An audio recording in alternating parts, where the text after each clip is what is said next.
you want to start talking about some of the things we can do to support the immune system and help the lungs? Yeah, so we mentioned vitamin C as in Charlie. Vitamin D is always going to be helpful.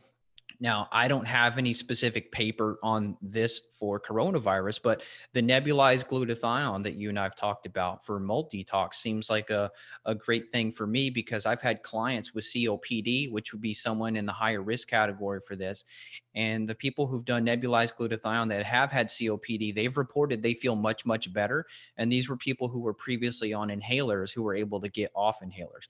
So like I said, I don't have specific data saying this is specific for coronavirus, but I could just say based on other similar related lung issues with people, the nebulized glutathione has been very, very helpful. Yeah, the nebulized glutathione is shown to be very helpful when there is lung inflammation. So if you are more susceptible, getting glutathione up, you can nebulize it to get it right in that tissue, which will help with the inflamed tissue, which is what this coronavirus is doing. It's really going to be inflaming that tissue.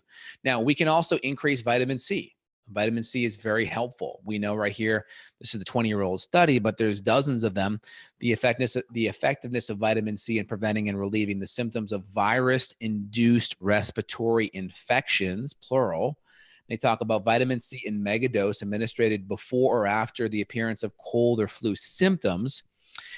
Prevented the symptoms in the test populations compared with the control group. And they gave people 1,000 milligrams of vitamin C for the first 6 hours and 3 times a day after. So they were doing basically 3 grams of vitamin C a day in 3 divided doses. And they were doing that for the first 3 to 4 days. And they saw a significant reduction in symptoms of the appearances of the cold and flu, and even prevented symptoms compared to the control. So I think that's pretty powerful. This is a total of 463 people between the ages of 18 and 30. So that's interesting. So we know that these nutrients have an underlying mechanism of supporting the immune system. So we're not just controlling symptoms, we're upregulating the immune system. And it makes sense that the immune system will be able to do better with fighting the viral infection. That's amazing. There was that much benefit at that dose, because that's actually kind of a low dose. I mean, that's typically where you and I dose ourselves, just as a kind of daily basis, not specifically fighting anything. Yeah, I'm going to be going just below bowel tolerance. So I may be at 6 to 10 to 12 grams of vitamin C. If I get loose stools, then I back off until my stools solidify. So I'm going to be doing a dose just below bowel tolerance, because that means I'm at saturation. So that's called the vitamin C calibration. We just keep on tapering your vitamin C up till your stools get loose, and then you pull back till they solidify. That way you know exactly kind of where your maximum levels are at. Yep, that's awesome. All right, so do you want to go into some specific herbs? There's several good options out there. So a couple of things here. Let's go into some of the mechanisms here. All right, so number one, let's go into some of those mechanisms, Evan, with the IGF-1. Let's talk about that briefly. Yeah, and got to give credit where credit's due. So Stephen Buhner, amazing guy. He's actually from my city, Louisville, Kentucky. He's out in New Mexico now. He's a guy who Justin and I have looked up to for a long time, because he's great with herbs when it comes to Lyme and co-infections. So he wrote out this document about coronavirus, and he had some of the mechanisms outlined in here. And so, of course, he talks about how viruses get spread via coughing, and that's sort of what viruses make you do, because they know that they need to get to more hosts so that they can continue to thrive and survive. So kind of the mechanism of coughing, that's the virus doing that so that it can basically replicate itself. Now, of course, he goes into a little bit of the issues with cytokine storms and how this could spread through the body via the blood and sometimes cause septic shock. And so that, of course, is a risk, but he mentioned it wasn't so much for this type of virus, but that there was an enzyme in the body called ACE2, and this helps to regulate the renin-angiotensin system. The kidneys. Yeah, Yes. It's going to help with the blood pressure. Yep. So spleen, lymph nodes, kidneys, of course, your electrolyte balance, the vascular system, that's all in that RAS. And these viruses affect this ACE2 pathway.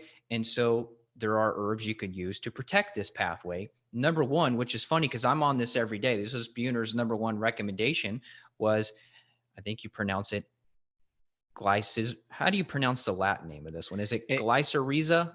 Yeah, Licorice. it's basically licorice. Yep. Yep. Yep. We have licorice.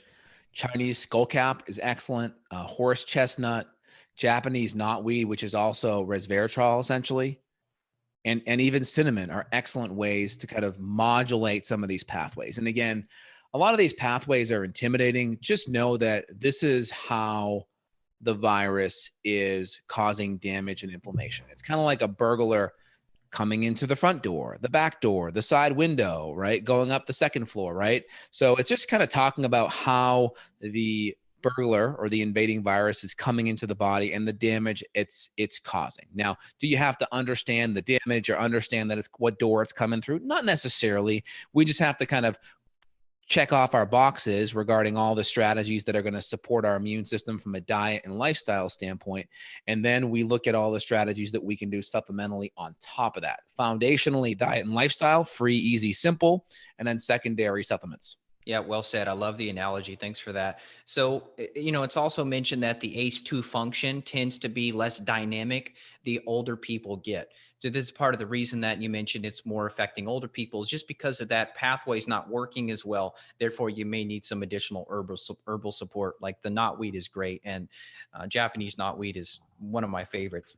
I've been on it for months, and so I'm kind of already doing a protocol like this. Exactly. Yep. 100%. Now let's go over a couple of mechanisms. There's a couple of things that I like supplementally. So of course, people in the chat are talking about certain nutrients like vitamin D or zinc. Those are all excellent nutrients that can be used at higher levels to help. We already talked about vitamin C in one study at 3 grams. I think you can go up to bowel tolerance, between 3 and 10 grams back off till your stools solidify. These are great. We talked about nebulizing glutathione. There's a special kind of glutathione that we use. You can get it at Evan's site. Also, mine is justinhealth.com/glutathione. It's a glutathione that's mixed with a sodium bicarbonate, so it can be infused with saline solution and be put in a nebulizer. We'll do 200 milligrams of that, 1 to 3 times a day in a nebulizer. We also can do some silver as well. Not a ton of studies on silver. Don't get a crappy silver. You'll see things online about Argyria turning blue. It's only going to happen if you're using really crummy silver. If you're using a silver that's really small, like around 10 part per million, high quality, you're going to be in a much better place using that. But the silver can also be very helpful getting into your lungs and preventing the killing the virus or preventing the virus. But it's a little bit more controversial on the silver. So do your homework on that. Talk to your doctor about that one ahead of time. I don't want to recommend it directly. I personally do it, but I'm not going to go out there and say everyone should do that. Now, other low-hanging fruit. So N-acetylcysteine is a great amino acid that's a precursor to glutathione. That's awesome. Now, how it actually works is it inhibits the replication of the pro-inflammatory molecule. So the virus comes in, it creates all this inflammation, and it's basically inhibiting the replication of these pro-inflammatory molecules. Therefore, the antioxidant like NAC represents a potential additional treatment option that can be used could be considered in the case of influenza. And again, this is one study out of the Journal of Biochemical Pharmacology and acetylcysteine. Again, the vitamin C study was the Journal of Manipulative Physiological Therapy. We'll put all these studies in the link below after this live video is produced. So N-acetylcysteine is amazing at reducing the viral replication. There's a couple more. I'm going to give Evan a chance to comment. Yeah, those are great strategies. I want to throw astragalus in there. Astragalus is something I usually start up in the springtime anyway, just for prevention. If you get bit by ticks, in theory, astragalus could help keep the immune system in a heightened state. So astragalus can be very helpful. And there are some mechanisms that can be involved with it, but I don't think it adds to the conversation. So I'll just say astragalus is a great immune support.